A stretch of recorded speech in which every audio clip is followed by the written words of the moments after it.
You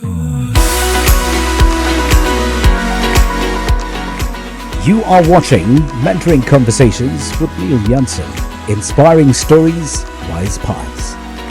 Welcome to Mentoring Conversations with Neil Jansen.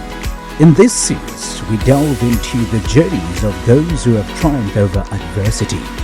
Through compelling and introspective dialogues, we illuminate tales of personal triumphs and the invaluable lessons they impart. Each episode serves as a guiding light for individuals navigating their own paths, offering stories that resonate deeply and insights that inspire.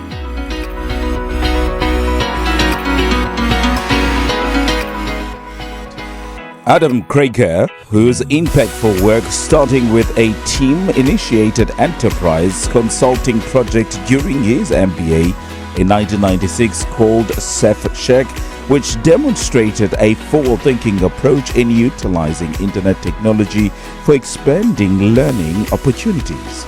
We are eager to discuss your experiences, the challenges you faced, and the lessons learned in your journey from the UK to South Africa, as well as your commitment to using business as a force for good. Since 2010, Adam has been CEO of IQbusiness, a purpose-driven consultancy which serves sub-Saharan Africa and beyond, and is the largest B corporation in Africa.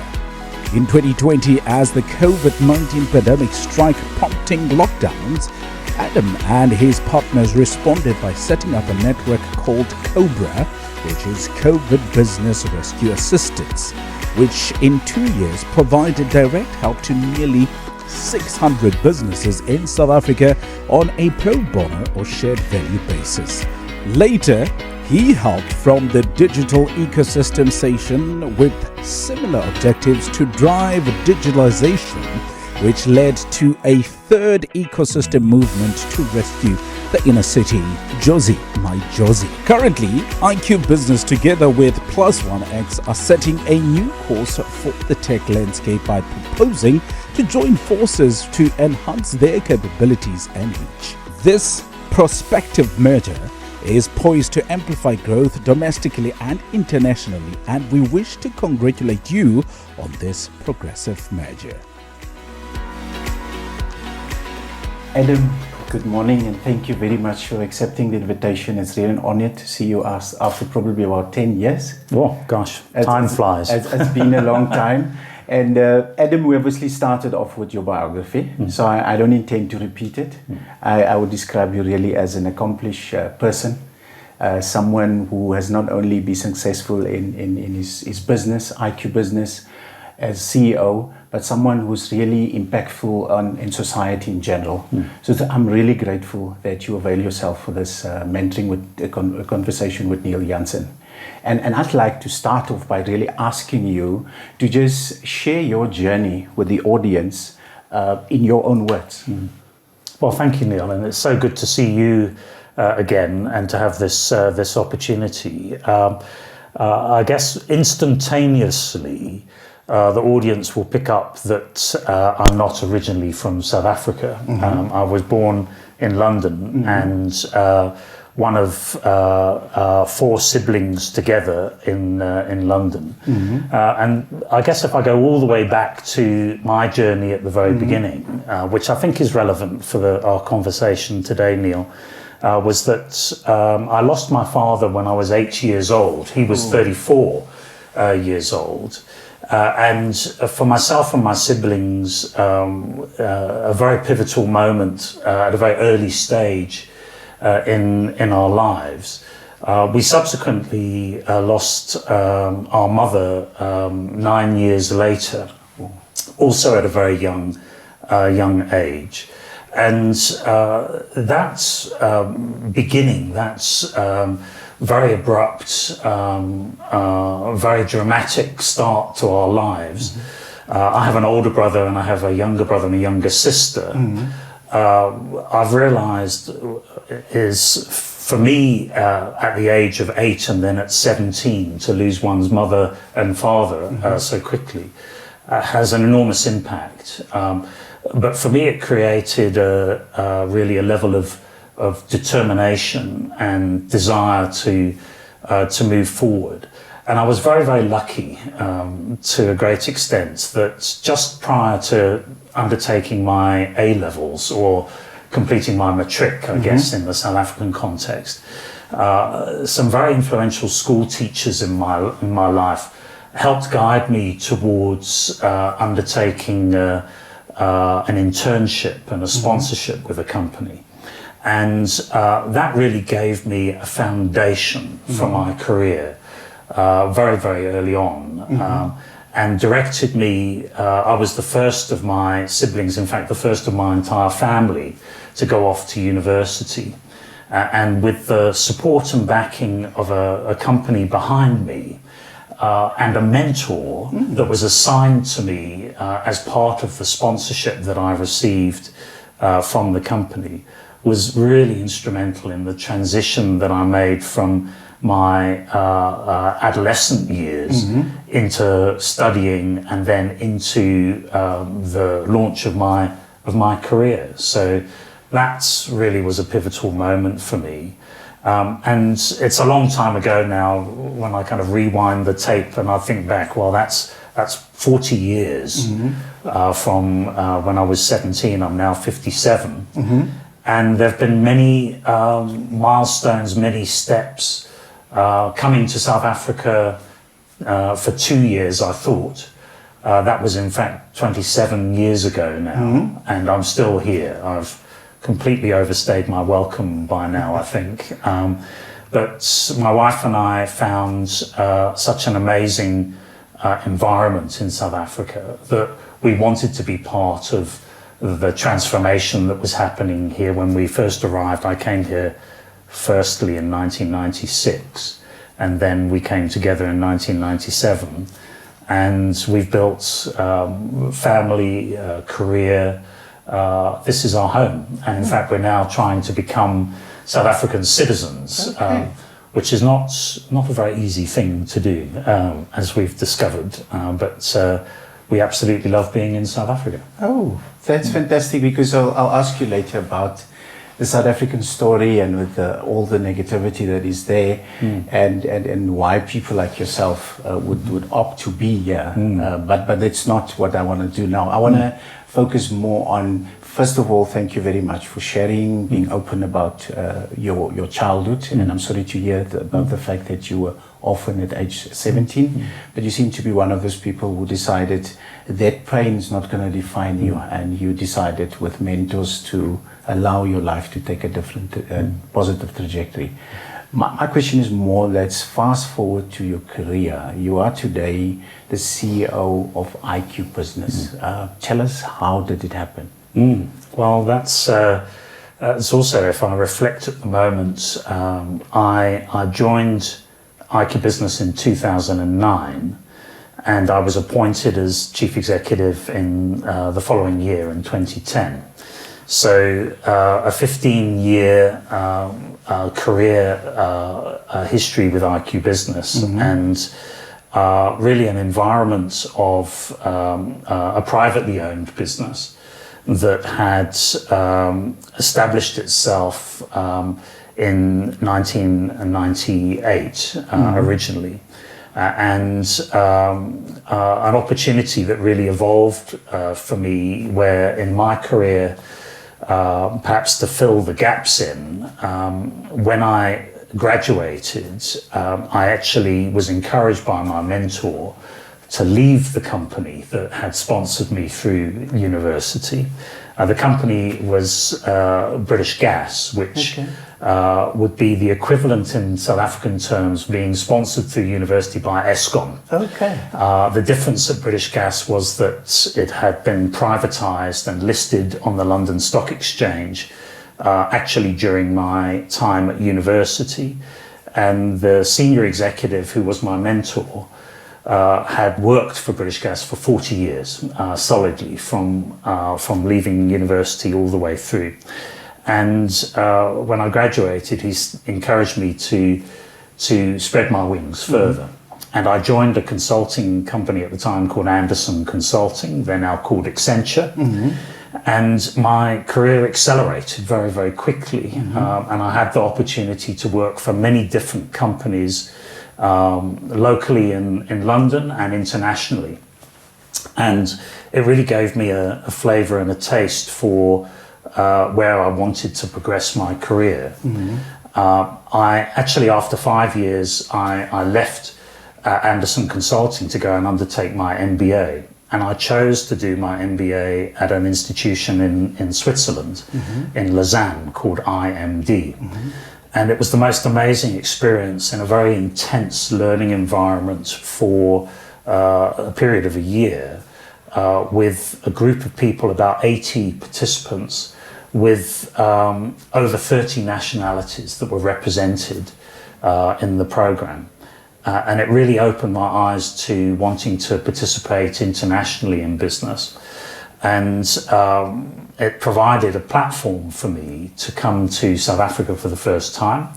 And I subsequently, after completing my MBA, chose to come to South Africa. And it was in fact Andersen Consulting who opened the opportunity for me to come here for a few years. After a couple of years, they encouraged me to go off on a journey. In fact, they wanted me to go and be based in Prague, in the Czech Republic. And my wife and I decided that we had unfinished business here. And I was attracted to join Dimension Data, the technology organization. And having spent 10 years with Andersen Consulting, I spent 9 years with Dimension Data. So I had these periods of quite intense commitment. For 6 of those 9 years, I was the group executive for sales and marketing globally, which meant that I was traveling to close to 40 countries around the world for 200 days a year. Which was the most amazing experience, but it really led me to wanting to focus my career at that stage on becoming a leader of a business rather than leading the sales and marketing portfolio. And IQbusiness offered that opportunity, a much, much smaller business, privately owned as opposed to being in a listed environment, but an enterprise that really I felt I could make my mark on and grow and expand. So that's really the story of what led to me coming to IQbusiness. Okay, thank you very much. What I'd like you to share is obviously technology and specifically the artificial intelligence space is high even in the popular media, and your business is in the technological space. And I'd like you to share in a way that people in the street can relate to it. What is artificial intelligence? And more important, how did you as CEO of an IT related business respond to the rapid changes happening almost every day? Well, it's so relevant, I think, at the moment that it's hard to comprehend, really, over the last 18 months, the rapid advancement, principally driven by generative artificial intelligence. And there are many other fields and facets there, but I think we've all become aware so quickly of the advancements of technology and how these technologies are really creating a very different life environment, work environment, and opportunity for business.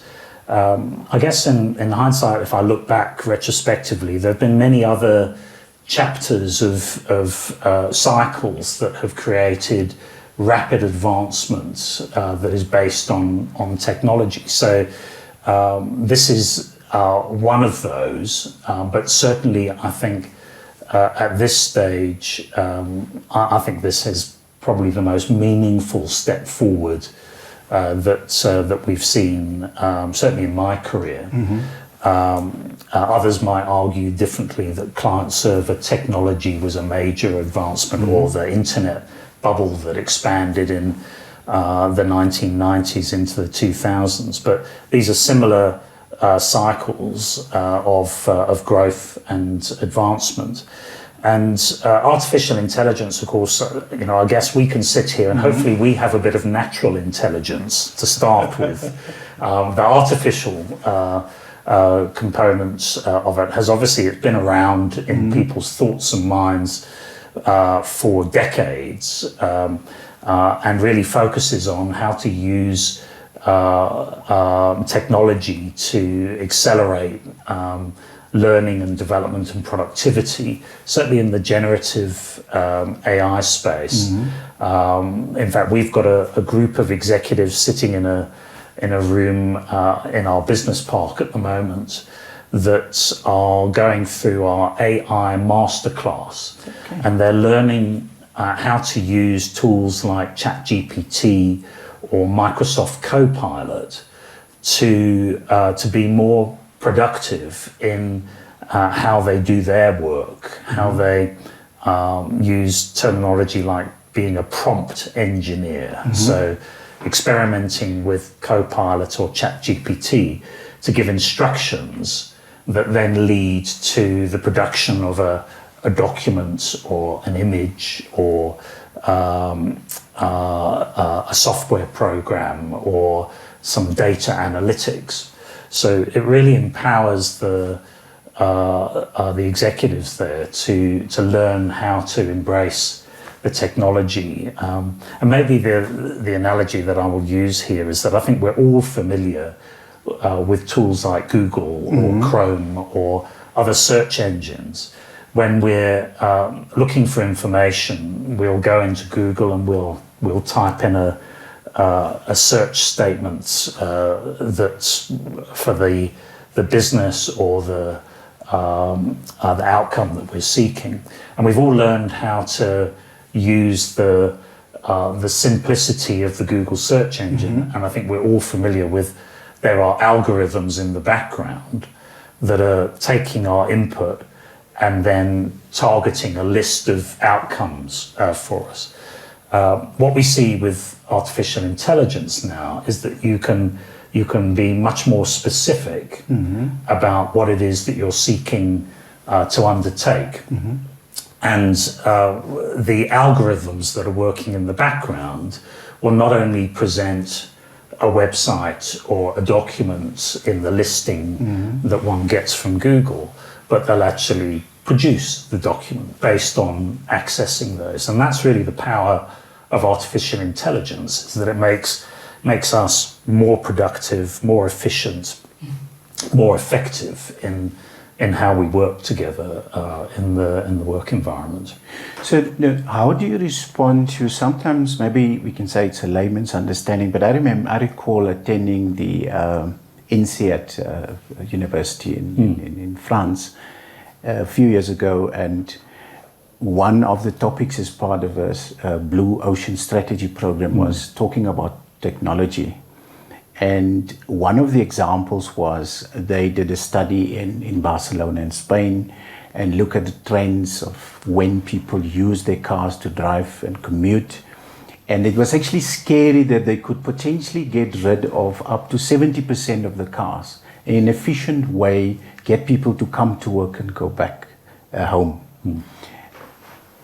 The background and the reason for that question is this fear that the technological advancement, and especially AI, may lead to massive job losses. And in a society like the South African society, it's a big concern. How would you respond to such a concern from the public? Well, it's a great example, the Barcelona example, the traffic example, and whether we look in Johannesburg or Cape Town, traffic is a great pain and a focal point for all of us. I mean, certainly from my perspective, I'll rarely drive my car nowadays without having either Waze or Google Maps or something on that is helping me understand the A to B or the starting point to the destination, and giving me information real time on the best route to take. Again, how to be more efficient, more effective, avoid traffic, avoid accidents, know where the policemen are hiding behind a bush or other things that are there.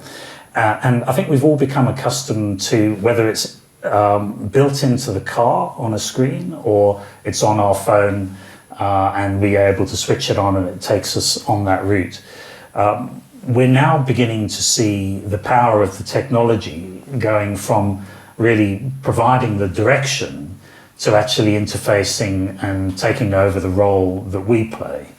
We're the weakest link in the chain here by being the driver of the vehicle that's following the map and taking instructions, as opposed to, if you go into cities around the world now, we'll find that the technology is actually fully automated with autonomous vehicles, that you sit in the back of the vehicle and there's no driver, and it's using the same routing technology, but the routing technology is connected to the steering wheel, the accelerator, and we've now disintermediated the driver.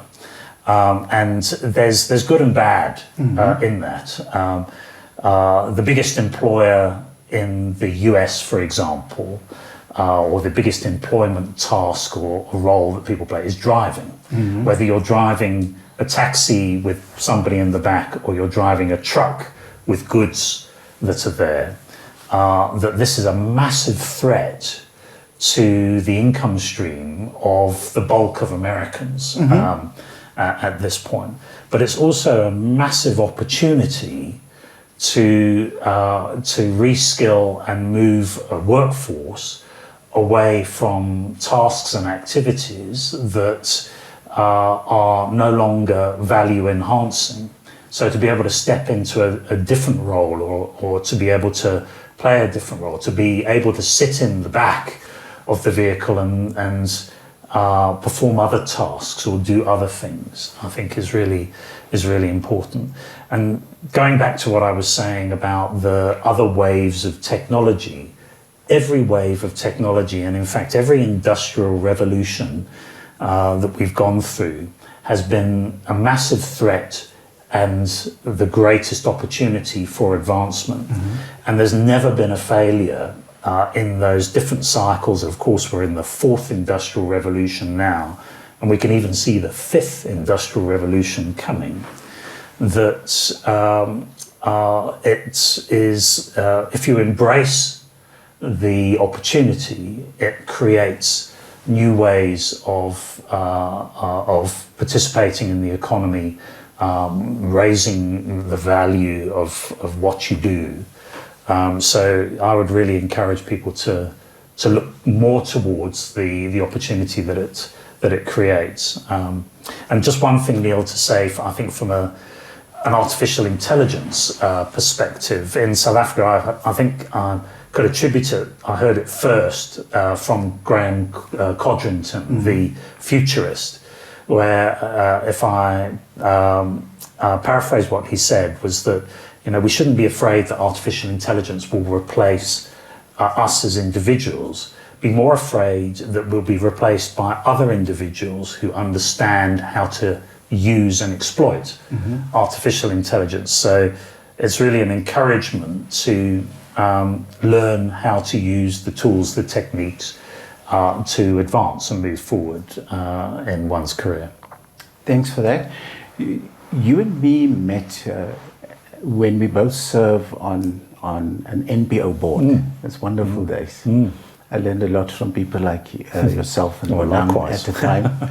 And the perception generally is that a CEO is already so busy. We're finding ourselves in a very tough macroeconomic environment. Margins are under pressure. But yet you find the time to serve, whether it's whether I will describe it in layman's terms as the Johannesburg Improvement Initiative that you're involved in. And I'd just like there's the example where you assisted with the school principal development program. I will describe it as that. Yes. And for me, help me to understand the why. Why is it so important? You could have chosen a life of I'm CEO, I'm arriving here at 7 o'clock, I'm leaving at 5, and I can enjoy my holiday in Durban, but yet you sacrifice your time and you invest it. Well, I guess in short, Neil, to answer the why, every business is in business to make a profit. That's the number one motivator for business. But we're in a world where simply making a profit is no longer good enough. The challenges that we face in society, in the economy, in the environment, go far beyond the abilities of government to be able to tackle those. And indeed, there are many businesses now whose impact on the world exceeds countries. The scale of some of the, in particular, some of the major technology firms has really advanced the profitability, the contribution, the employment opportunity that's created there is really massive. And as you say, we served on an NPO together at a time when I was involved in a number of NPOs, and I was open to the idea that I wanted to participate in and provide value and insight from a business perspective into those NPOs.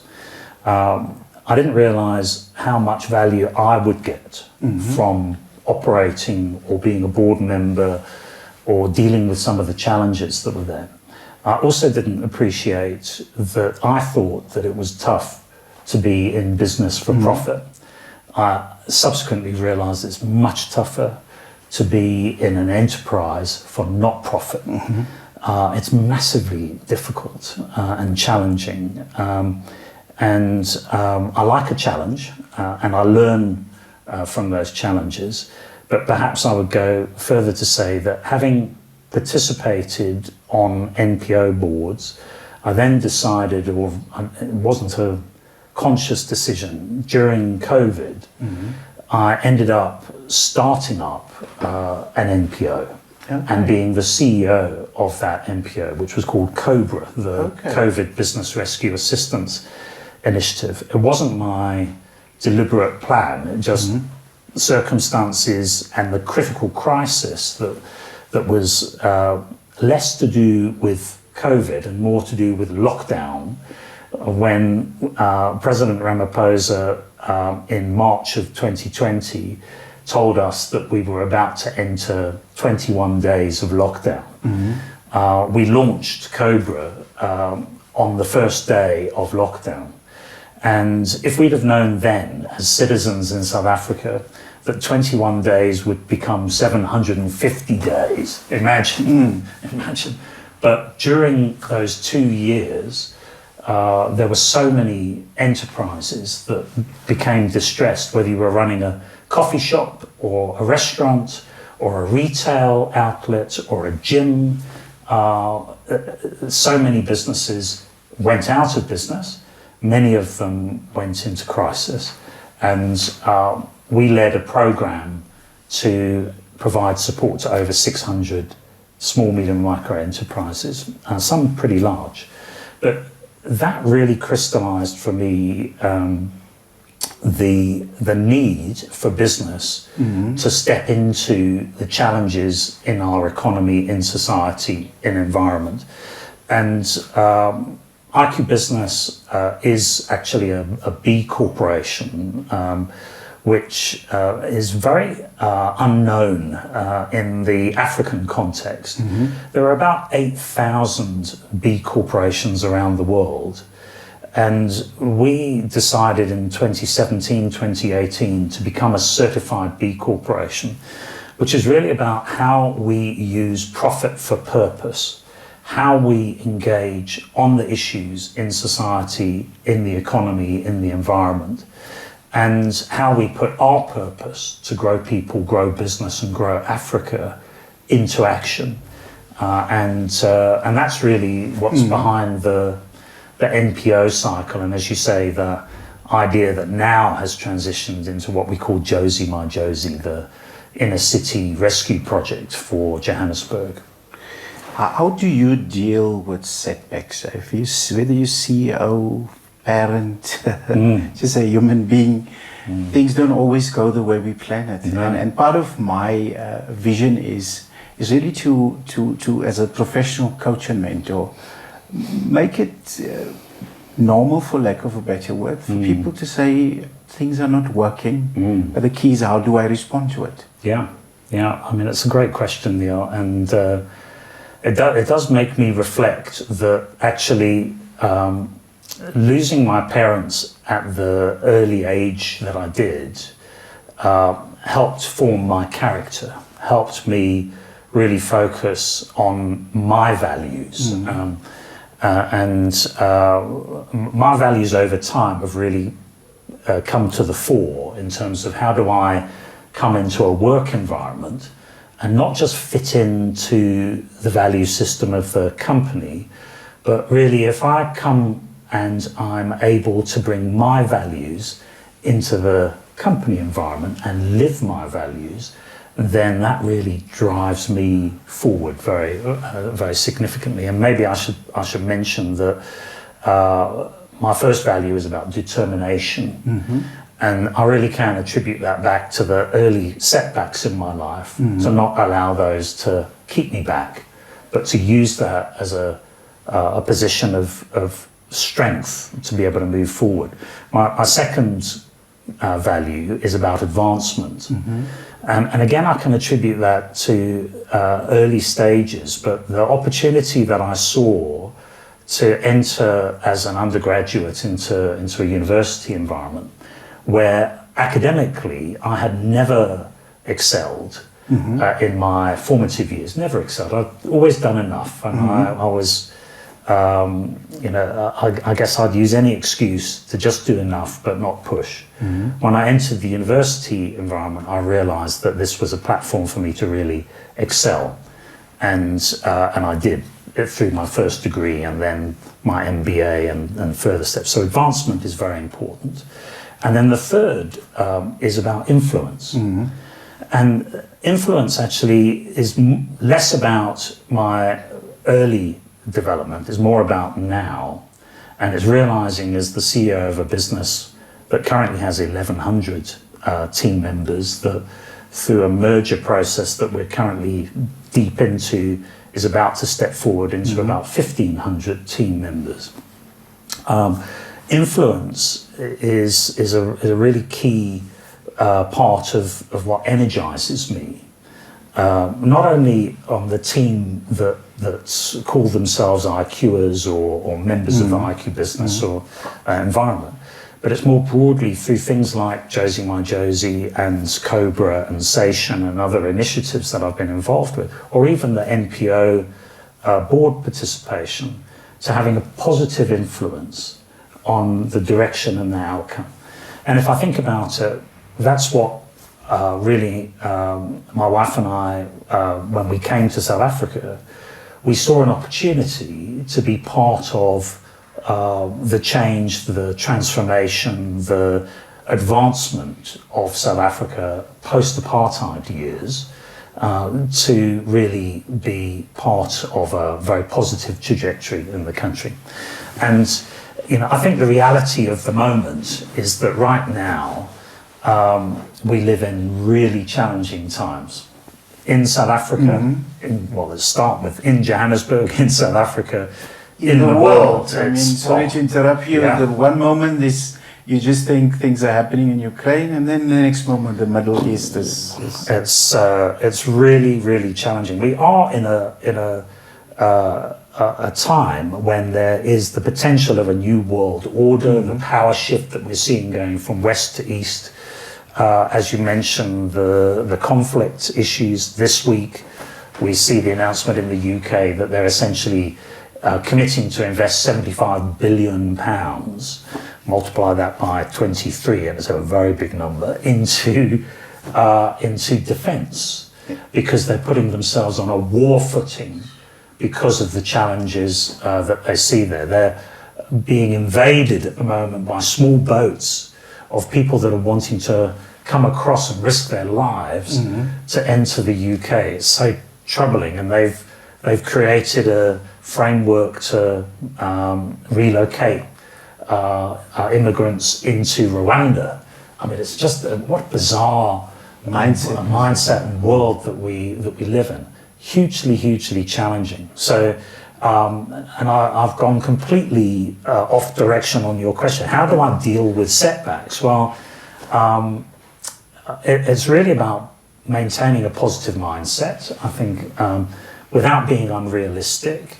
But I am an optimist. I do look for the opportunities that crises create. And many of my colleagues will know that motivates me in a challenging situation is to embrace and run towards the problem. Don't run away from the problem. Secondly, as I've matured, I've found that there are ways for me to charge my battery, my energy level, my positivity. And over recent years, I've found that meditation is a key part of that, being able to settle and silence all the noise and focus for a period of time on creating presence. And that's very important to me. And I think thirdly, it's just really about having people behind me that I believe in and trust in, and having a team that we're able to really respond to. And in the IQbusiness sense, we've grown from 275 people to now 1,500 people. So that scale is moving forward, and our ability to have impact is really advancing. So that encourages me. Cool.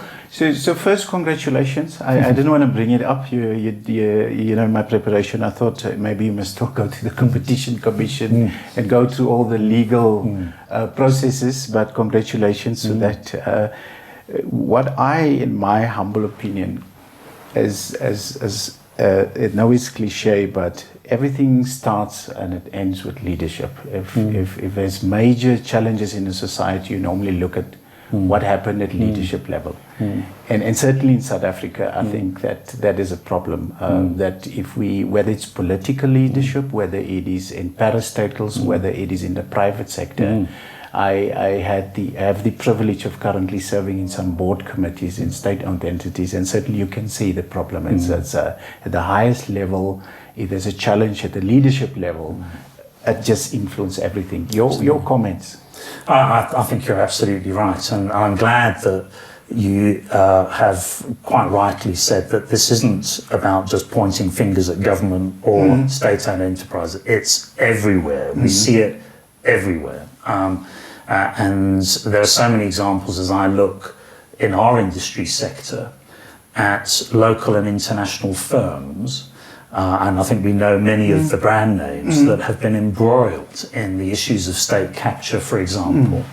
And I was talking about this to somebody yesterday, and we were reflecting on how the paradigm or the acceptability in society can shift over a period of time, and how through strong leadership, all of a sudden somebody switches the light on and says, wait a minute, this is wrong. This is, and so many businesses have got caught up with government and state-owned enterprises in fueling a cycle of state capture, in self-interest that was there. And then we saw this sudden moment of retraction of some amazing brand names that are exposed through that process. I see it on a daily basis at the moment in terms of the rule of law, or just the small things about, let's go back to driving as an example. When I see people on the motorway on my way to work driving in the emergency lane, there used to be a time when if you drove in the emergency lane, you'd get a ticket, and you'd be, but also just the self-centeredness about, even when you can see on your ways there's an accident ahead, people are driving in the slow lane, they prevent the emergency vehicles from making their way to the accident. And people are so selfish about that The only way, perhaps, there are two ways that people will change their mind there. Firstly is if the police start policing it again and society starts saying that's unacceptable, switch the light on and say you don't do that.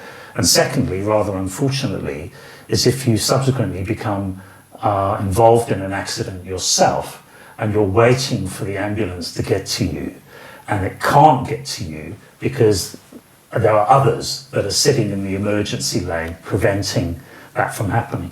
So we have to shift back to the rule of law, society, to acceptable behaviour on a small level, but also on a big level in terms of holding leaders accountable, holding society being able to trust each other. Otherwise, there's just this ongoing breakdown of the fabric of our society that binds us together.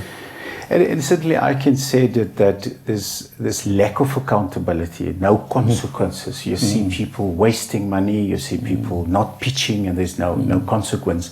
And the question from my side is, if there's a up and coming manager, middle manager, someone's about to enter executive management and say, but look, how do I create that culture that is high in consideration, but also high in accountability? Sometimes people present it as if it's mutually exclusive. Because your business seems to, if I were to use the common term, the triple bottom line, when it's balanced in a manner that it doesn't only target financial success, but at the same time, your style seems to be that I am firm but fair. How did you how do you inculcate such a culture practically? It's actually less about me. It's more about the system or the environment in which I operate, and then how my colleagues, my fellow ExCo members, our business leaders, and then our team operates within. And part of that over the years has been the role of our board. We've had some very pivotal board members. Cheryl Corollas was our chairperson for many years. And as well as being an ANC stalwart, she's a very principled, values-based leader.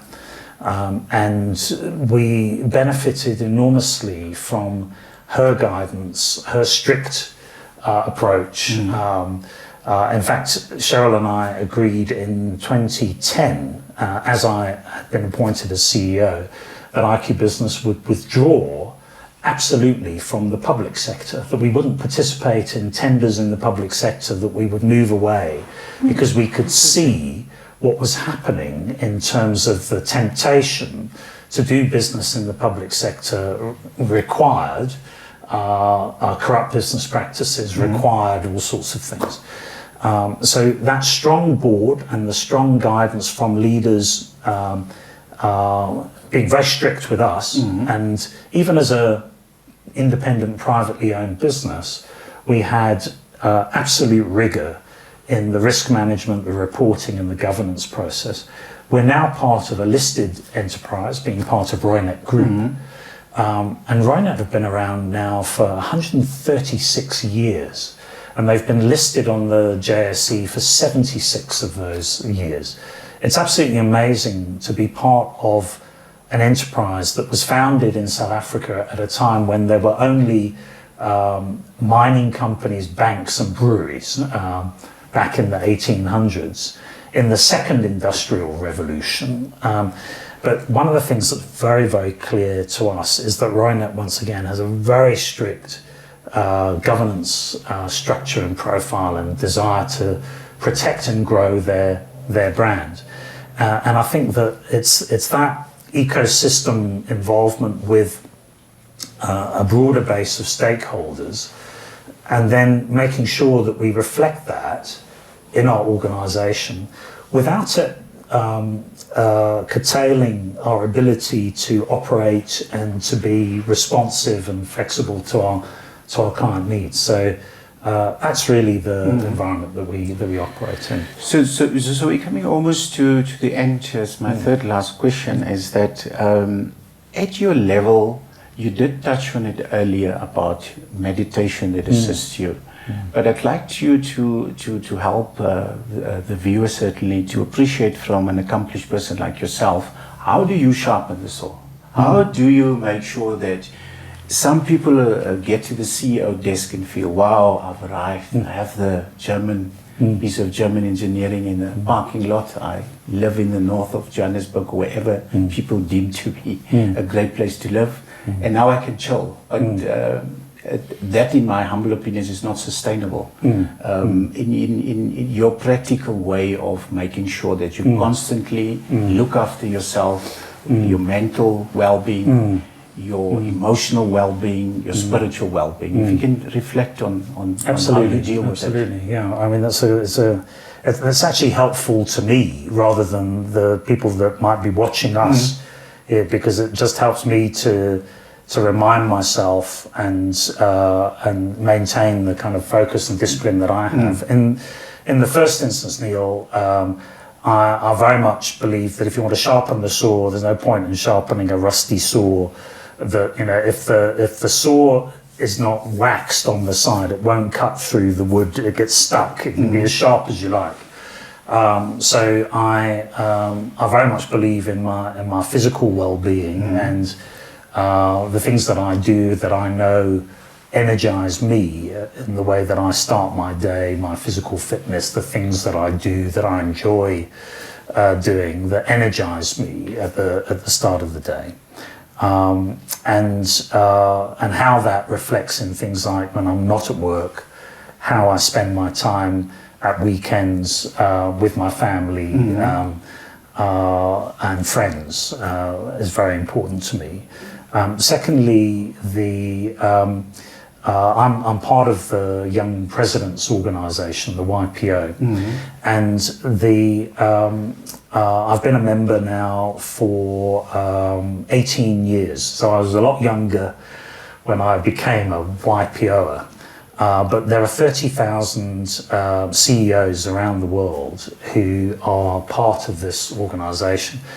I meet up with 8 of them every month, and we spend time together engaging in a very confidential forum on the challenges and opportunities that each of us face. And it's wonderful to have a peer group who are not there to coach or mentor, but they're there to share, and they're there to be a wonderful sounding board. So that's really a powerful base for me. And then thirdly, when I reflect on how I advance and how I move forward, the things that I do, whether it's picking up a book and reading, or whether it's watching a TED presentation to get the latest insight from an expert, or whether it's listening to a podcast and learning something new, that constant learning cycle of just or even, you know, my colleagues laugh at me because I have a newspaper delivered every day, and it's a newspaper, it's a physical newspaper, and I get excited by the fact that I can not just click on the screen, but I can open it up and go through, and I like that. I like the medium, but I also I get a lot of insight from staying current and seeing what's happening in the world, or learning again about that and having an opinion of that. So those are really my 3 ways of doing it. And mentoring and coaching. What I see in my humble opinion, we manage to get people to take formal qualifications seriously. So invariably, if people aspire to become an executive, they go for the typical MBA. But in my experience, the failures that happen at the leadership level is because of character issues. And in my view, coaching and mentoring is critical in helping to guide and shape people. Absolutely it is. And as I mentioned, I was very lucky right at the beginning of my career to have a mentor. I didn't really understand what that would mean, but it was so valuable to have somebody that was 40 years ahead of me that gave their perspective. That continued throughout my career through informal and formal structures. My early years in the consulting environment, I was assigned to a partner who was my mentor, who asked the right questions, who invested their time and effort in me, who wanted to see if I was future partner material, and if I was, then how can they advance me as quickly as possible towards that. It was so valuable. In my kind of mid of career, I actually started to buy coaching. I paid for a coach who guided me through the real challenges that I was embracing. I advanced very quickly in my career, I would argue perhaps too quickly, and I didn't know how to deal with some of the challenges that I was dealing with. And again, it was so valuable to have someone as a sounding board. It used to frustrate me because he would never give me any answers. He would simply sit and listen and nod and ask me how I felt and why and what, and I would realize after time I was paying all this money to a coach, where actually I was coming up with the answers, and I was but it was having somebody there with me was so powerful.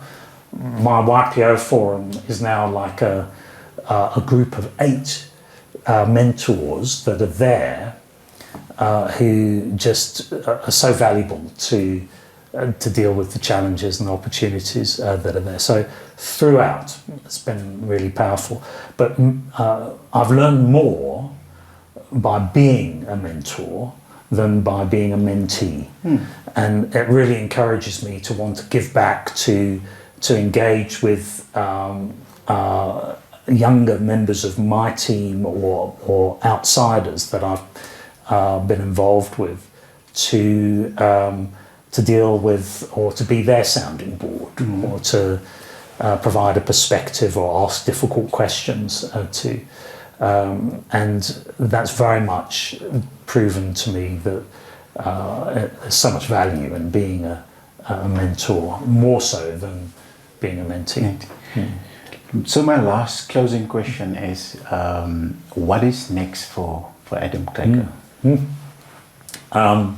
Well, throughout my career, I've had what I call my kind of planning horizon. At the beginning, I had a 6-month planning horizon, that what I wanted to achieve in a 6-month cycle. That then became a 12-month, 2-year, 3-year, 5-year. I'm now at this stage of my career in a 15-year planning horizon, which is quite interesting, which kicked off when I turned 55. And as I turned 55, I decided at that point, right, let's now think about what I want to achieve between now and turning 70. Some of my cheeky youngsters have said to me, well, you know, you're 57, you must be thinking about retirement. And my retort to that is to say, you know, you clearly don't understand me. That this very staged life cycle of education, career and retirement is completely old hat and out the window. I've no plan to retire. But what I'm so excited about with our new investors and our merger and the growth trajectory that we're on is what we can achieve in the next 15 years. And I have no doubt I'm not going to be the chief executive for those 15 years, but I want to contribute to meaningfully the growth of the enterprise. And then again, one of my cheeky interns said to me, so what will you do then, Adam, when you turn 70?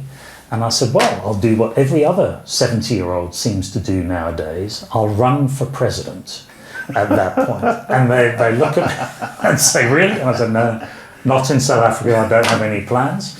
You know, it's really, it's about saying that we really do need to stay involved and in touch. My mentor of recent years unfortunately passed away in February of this year. His name was Colin Hall, and Colin was the past CEO of SAB, the past chairman of Wooltrue, and he passed away at age 84. He was so energized, he was so engaged, he was so valuable to me arguably 30 years ahead of me, but he really gave me great purpose myself to continue on the path that I'm on, and who knows where it will take me to. Okay, no, from my side, thank you very much for your time. I wish you well, many years and abundance of health and contentment, because ultimately it's about our internal joy. I don't wish people to be happy because it sounds a bit artificial. I'd like you to be content and happy, joyful from within. I appreciate your time, and to our viewers, thank you very much for watching. That was another edition of Mentoring Conversations with Neil Jansen, with the Chief Executive Officer of IQbusiness. And once again, Adam, thank you very much, and best of luck. Thank you, Neil. Thank you.